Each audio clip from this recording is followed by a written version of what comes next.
What's up, bitches? Doing a different POV today. But I know you're here to relax. I know you're here to chill. Maybe learn or just listen. I can't decide if I want to teach you guys about crystals. There's a lot of people out there who don't know what crystals really are, what they do, what magic they hold. Obviously it's not real magic, but I just say that. But maybe I'll save that for the other video, and just see if anybody is interested. Then I definitely would love to teach you guys about crystals and crystal healing. I have this book called The Little Pocketbook of Crystal Healing. Crystal prescriptions that will change your life forever. So as you can see, I don't know if you can tell, but I have a bunch of my crystals laid out on my table. I haven't worked with them in a bit, and this past couple weeks I've been working with them again, and it feels nice. Been working with pyrite. Pyrite is really good for abundance, money, stuff like that. But I won't go too into depth. But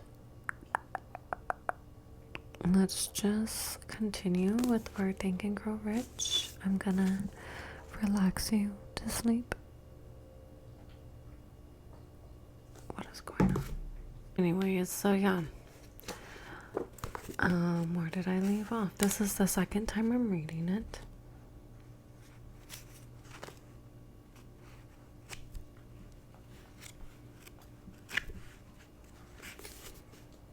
I don't know why. So we are on the chapter of the power of thought. I talk about this a lot, but our mind is so powerful. Let's start off by lighting a candle. You know me. Maybe you don't.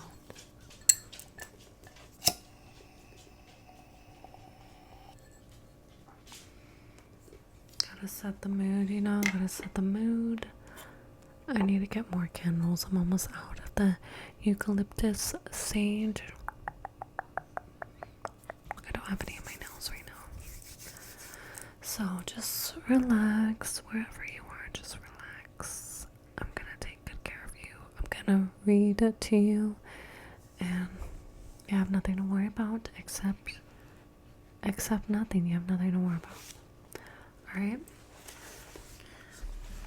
So, like I said, I left off on... Okay, I found out where I left off on page 5. We are still on the first chapter, The Power of Thought. So, this paragraph is called 3 Feet from Gold. One of the most common causes of failure is the habit of quitting when one is overtaken by temporary defeat. Every person is guilty of this mistake at one point or another. R.A. Darby, who later became one of the most successful insurance salesmen in the country, tells the story of his uncle who was taught by the gold fever in the gold rush days when I got a little tired and went west to dig and grow rich. He had never heard in the saying that more gold has been mined from the brains of men than has ever been taken from the earth. He staked a claim and went to work in pick and shovel. The going was hard, but his lust for gold was definite. After weeks of labor, he was rewarded by the discovery of shining ore. He needed machinery to bring the ore to the surface. Quietly, he covered up the mine, retraced his footsteps to his home in Williamsburg, Maryland, and told his relatives that a few neighbors of the strike. They got together money for the needed machinery and had it shipped. The uncle and Darby went back to work at the mine. The first car of the ore was mined and shipped to a smelter. The returns proved that it had one more of the richest mines in Colorado. A few more cars of that ore would clear the debts. Then would come the big killing and profit. Down went the drills. Up went the hopes of Darby and his uncle. Then something happened. The vain goal of ore disappeared. They had come to the end of the rainbow, and the pot of gold was no longer there. They drilled on, desperately trying to pick up the vein again, and all no avail. Finally, they decided to quit. They sold the machinery to a junk man for a few $100s and took the train back home.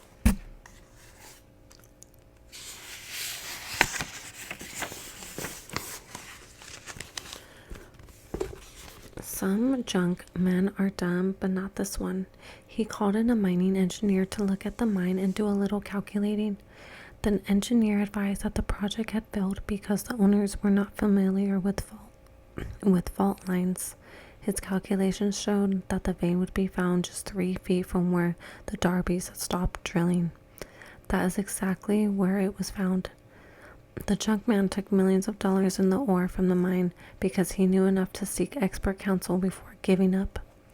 Most of the money which went into the machinery was procured through the efforts of R.U. Darby, who was then a very young man. The money came from his relatives and neighbors because of their faith in him. He paid back every dollar of it, although he was years in doing so. Long afterwards, Mr. Darby recouped his loss many times over when he made the discovery that desire can be transmuted into gold. The discovery came after he went into the business of selling life insurance. Remembering the loss of a huge fortune because he stopped 3 feet from gold, Darby profited by the experience in his chosen work. His simple method was to say to himself, I stopped 3 feet from gold, but I will never stop because men say no when I ask them to buy insurance. He owes his stickability to the lesson he learned from his quitability in the gold mining business. Before success comes to most people, they are sure to meet with much temporary defeat and perhaps some failure. When faced with defeat, the easiest, most logical thing to do is quit. That is exactly what majority of people do. More than 500 of the most successful people America has ever known told the author their greatest success came from one step beyond the point at which defeat had overtaken them. Failure is a trickster with a keen sense of irony and cunning. It takes great delight in tripping one up when success is almost within reach.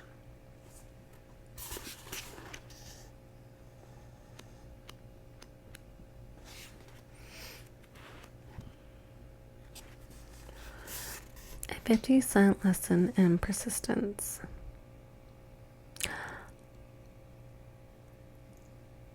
Shortly after Mr. Sorry, I was going to stop, but I'm like, no, let's keep going. Shortly after Mr. Darby received his degree from the University of Hard Knocks, he had decided to profit by his experience in the gold mining business. He had the good fortune to be present on an occasion that proved to him that no does not necessarily mean no.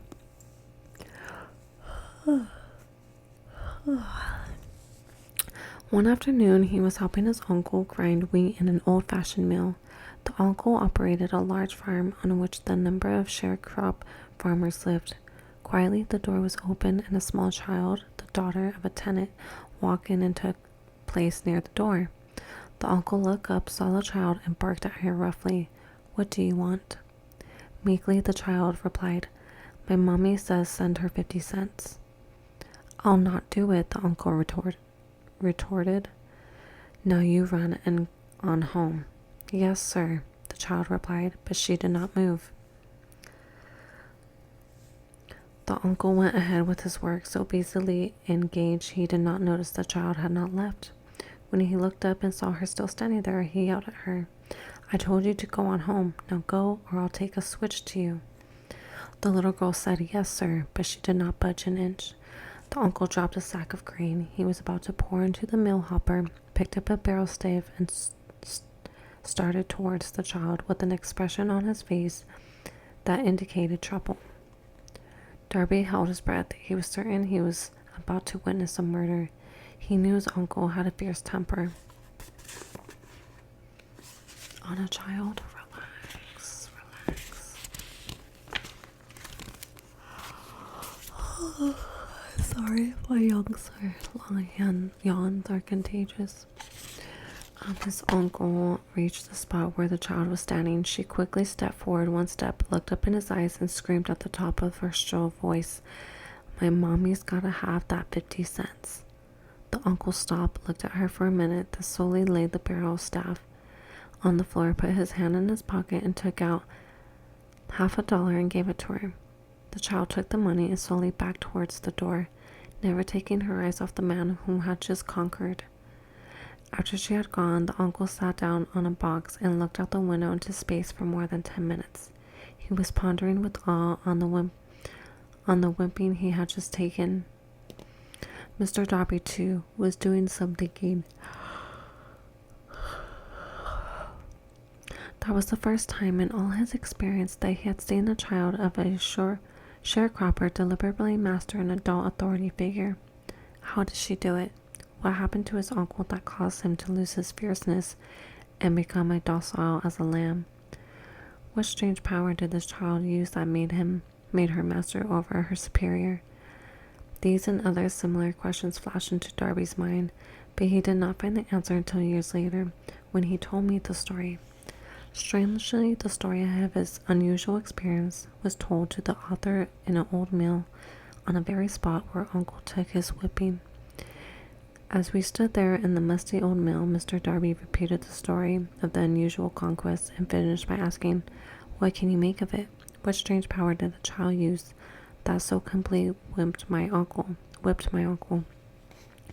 The answer to this question would be found in the principles described in this book. The answer is full and complete. It contains details and instructions sufficient to enable anyone to understand and to apply the same force that the little child accidentally stumbled upon.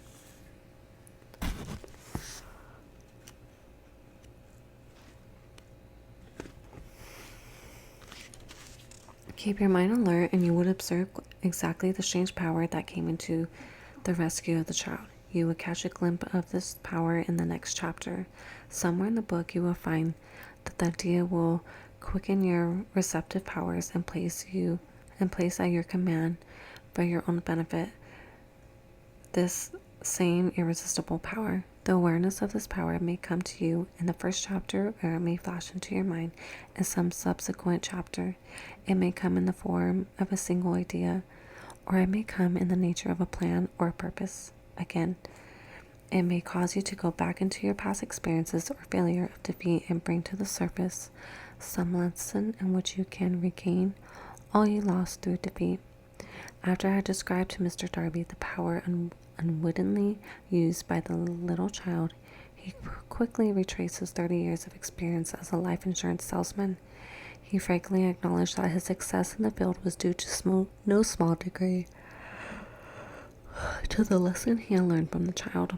Mr. Darby pointed out, every time a prospect tried to bow me out without buying, I saw the child standing there in the old mill with her big eyes glaring in defiance, and said to myself, I've got to make this sell. The better portion of all sales I have made were made after people had said no.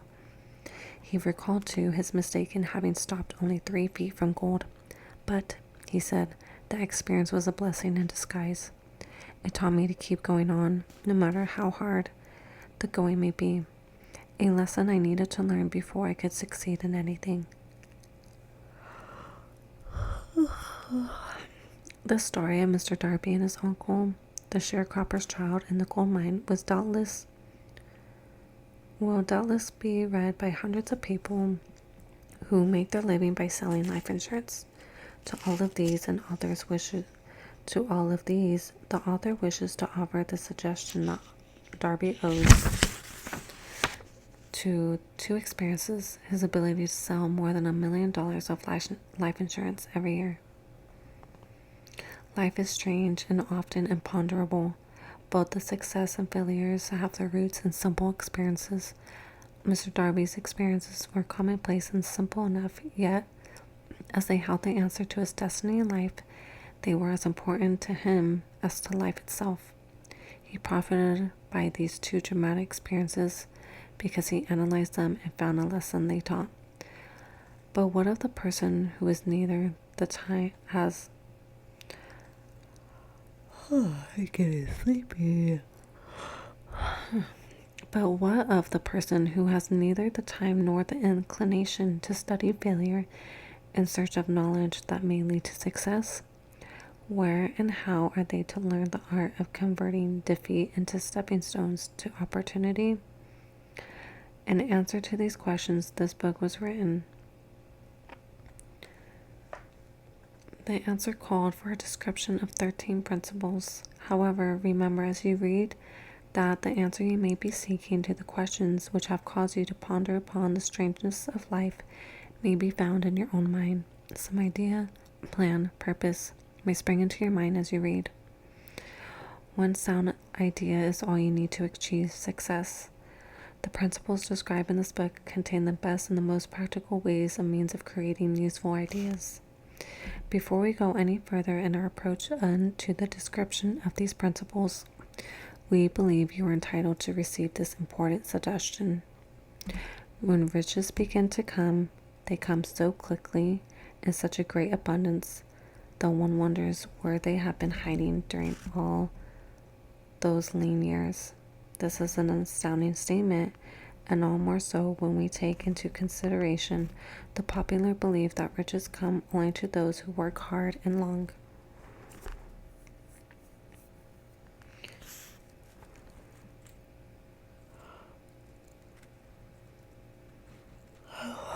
One more chapter, guys. You're almost there. When you begin to think and grow rich, you will observe that riches begin with a state of mind, with definiteness of purpose, with little or no hard work. You and every other person ought to be interested in knowing how to acquire a state of mind that will attract riches. I spent 25 years in research analyzing more than 25,000 people because I too wanted to know how wealthy men became that way. And wealthy women. So we are going to stop there. I think the point of that chapter or that section was, of course, to not give up, to not stop too soon. When you think you've seen defeat, keep going. You might be very close. To not take the word no and keep going. I hope you guys enjoyed that section. I haven't done a smoking ASMR in a bit because I still am on a tolerance break. I'm not really sure when I'm about to start smoking again. I really been enjoying not smoking.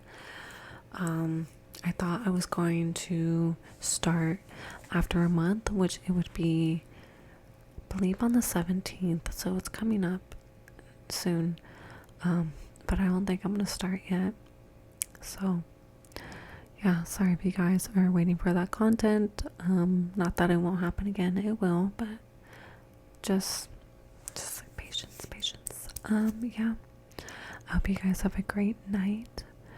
I hope I inspired you in any way. Well, this book inspired you, and I hope you're relaxed, and I hope you take care of yourself and get closer to whatever it is you want to do.